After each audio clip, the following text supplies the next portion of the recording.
Assalamualaikum warahmatullahi wabarakatuh. Selamat pagi para pejuang keadilan. Selamat datang di podcast Abbas Law Firm episode 3. Hari ini kita akan membahas suatu topik yang cukup sensitif, namun secara realita banyak terjadi di masyarakat, yaitu terkait dengan perceraian, proses hukum, hak, dan juga dampaknya. Hari ini kita sudah ditemani narasumber yang luar biasa, yaitu Ibu Agustini SH, selaku senior advokat Abbas Law Firm. Beliau adalah sosok advokat cantik yang berintegritas, yang memiliki pengalaman panjang dalam perkara perceraian dan juga keluarga. Selamat pagi, Bu Tia Agustini. Selamat pagi, Mbak Mila. Bagaimana kabarnya hari ini, Bu? Alhamdulillah baik, Mbak Mila. Alhamdulillah. Sebelum masuk ke topik pembahasan kita kenalan dulu nih sama narasumber kita. Mungkin bisa dijelasin sedikit, Ibu, background dari Ibu Agustini. Saya dulu, Mbak Mila, pernah kuliah di Universitas Muhammadiyah itu di tahun 2004. Dan saya berkecimpung di dunia advokat ini lebih kurang 6 tahun. Perkara yang pernah saya tangani itu non-litigasi dan litigasi. Berarti sudah cukup lama ya, Bu, berkecimpung dalam dunia advokat ini? Iya, lumayan lama ya. Iya. Kalau kita lihat fenomena sekarang nih, Bu, kan banyak banget kasus perceraian yang terjadi di media sosial. Bagaimana sih pandangan Ibu terkait fenomena perceraian yang terjadi di masyarakat saat ini? Iya, Mbak Mila. Di era sekarang ini, perceraian itu sudah semacam isu sosial ya, yang mana bukan lagi hal aneh gitu ya, karena dilatar belakangi kebanyakan usia muda dan banyak yang mengajukan gugatan cerai itu di bawah usia pernikahan 5 tahun. Kebanyakan juga itu yang menggugat itu adalah istri gitu. Oh, jadi secara faktanya banyak dari perempuan ya, Bu, yang mengajukan gugatan cerai? Iya, faktanya banyak perempuan yang menggugat suaminya. Kebanyakan dilatar belakangi ekonomi dan juga dilatar belakangi psikolog yang belum mental dari masing-masing pasangan, dan juga dilandasi oleh keadaan sosial juga ya. Itu. Jika dilihat dari hukum positif Indonesia, apa saja sih, Bu, dasar hukum yang dibenarkan untuk mengajukan perceraian? Dasar hukum untuk perceraian Pasal 1 tahun 1974 kompilasi hukum Islam, yang mana untuk gugatannya itu di pengadilan agama bagi yang beragama Islam, sedangkan untuk yang non Islam itu untuk gugatan perceraian di pengadilan negeri. Berarti sebenarnya secara spesifik itu sudah diatur di dalam Undang-Undang Nomor 1 Tahun 1974 tentang perkawinan ya, Bu? Ya. Kalau untuk prosedur nih, Bu, kita masuk ke yang lebih pertanyaan spesifik. Bagaimana sih prosedur perceraian yang benar secara hukum, baik di pengadilan agama maupun di pengadilan negeri? Kalau prosedur untuk gugatan perceraian bagi agama Islam itu di pengadilan agama Islam, untuk tahap-tahapnya bisa datang ke pengadilan agama yang mana sesuai dengan domisili. Untuk persyaratannya KTP, KK, dan buku nikah. Untuk non-Islam itu bisa mengajukan gugatan cerai di pengadilan negeri dengan persyaratan yang sama. Berarti yang membedakan hanya lembaga pengadilannya ya, Bu? Kalau untuk Islam itu di pengadilan agama, dan kalau untuk non-Muslim itu di pengadilan negeri. Iya. Selanjutnya yang sering menjadi konflik juga ini, Bu, terkait hak asuh anak. Bagaimana sih, Bu, pengaturan terkait hak asuh anak, dan apa aja sih pertimbangan hakim dalam menentukan siapa yang berhak dalam mengasuh anak tersebut? Baik, Mbak Mila. Dalam hak asuh anak itu, apabila anak di bawah usia 12 tahun, maka hak asuh anak itu jatuh kepada ibu. Dan apabila anak mumayyiz kalau nggak salah itu di usia di atas 12 tahun itu, dia berhak untuk memilih siapa maksudnya berhak mengikuti ayah atau ibunya gitu. Dan selama perpisahan terjadi, seorang ayah tetap harus bertanggung jawab untuk memenuhi nafkah anaknya,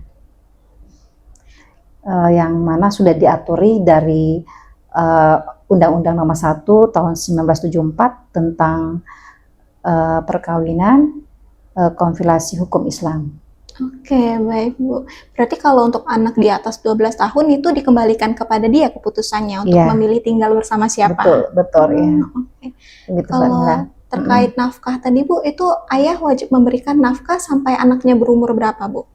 Sampai anaknya sudah usia 21 tahun ya, atau anaknya sudah berumah tangga.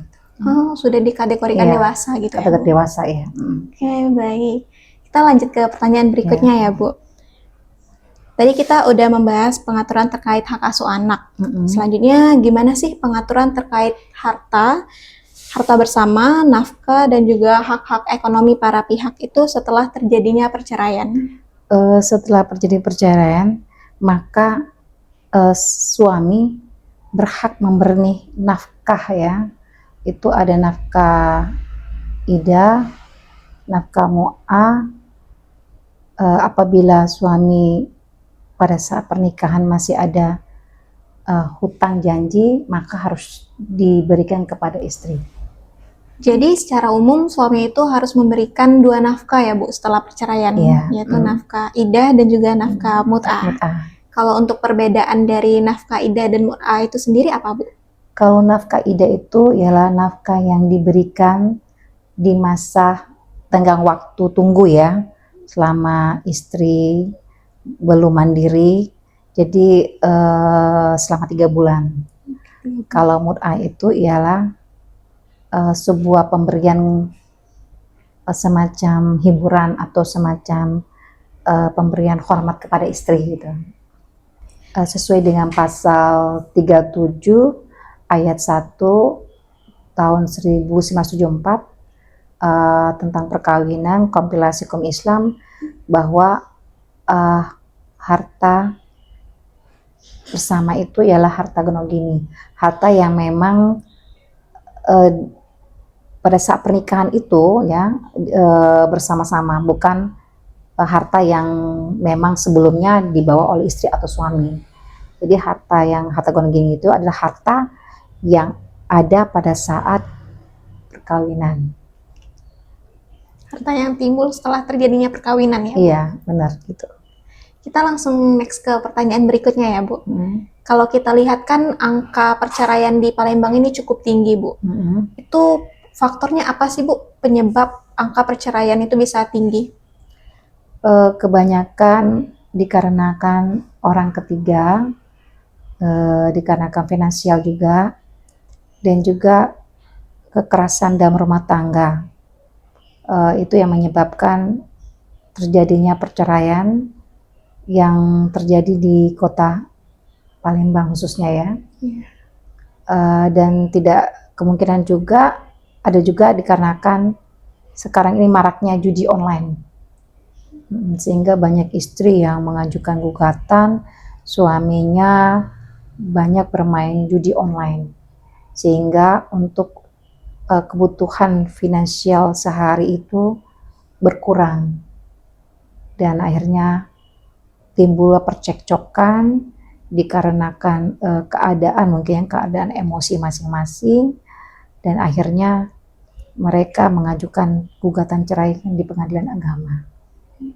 Jadi masalahnya cukup kompleks ya Bu sebenarnya. Iya. Mungkin kita masuk ke pertanyaan terakhir ya Bu.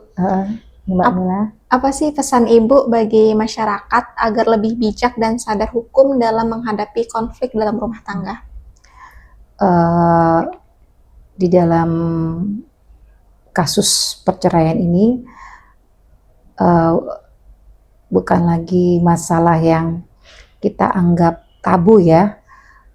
Kebanyakan dari perceraian itu sendiri dikarenakan pernikahan yang usia muda, ditambah lagi finansial yang belum kuat Iya. sehingga dampaknya itu luar biasa di dalam rumah tangga, dan juga mungkin psikolog pribadi masing-masing yang memang belum stabil, sehingga akan menimbulkan KDRT gitu ya. Dan saya rasa untuk para muda yang belum nikah, pinter-pinterlah kalian memilih pasangan, ya, lihat latar belakangnya, ya. Yang pasti pernikahan itu bukan hanya 1 hari atau 2 hari, tetapi pernikahan itu panjang sampai tua, sampai menutup mata. Jadi berbijaklah dalam mencari pasangan, karena sekarang ini kebanyakan sudah berbagai masalah yang timbul akibat perceraian ini, seperti NVD ya, yang merasa benar, yang merasa tidak bersalah, yang menganggap pasangannya itu selalu salah. Dan pasti untuk kaula muda atau anak remaja sekarang lebih pintar memilah-milah pasangan saja, begitu aja. Terima kasih banyak Ibu atas nasihatnya. Buat teman-teman dicatat ya, hati-hati dalam memilih pasangan, apalagi untuk kita yang masih muda nih, kita masih punya banyak kesempatan untuk mengembangkan karir sebelum kita melanjutkan ke jenjang yang lebih serius. Karena pernikahan itu untuk selamanya ya Bu, bukan untuk 1 hari 2 hari saja. Terima kasih banyak Ibu atas perspektif yang udah diberikan kepada kami. Terima kasih Mbak Mila. Ya, buat para penonton terima kasih juga udah stay tune sampai akhir.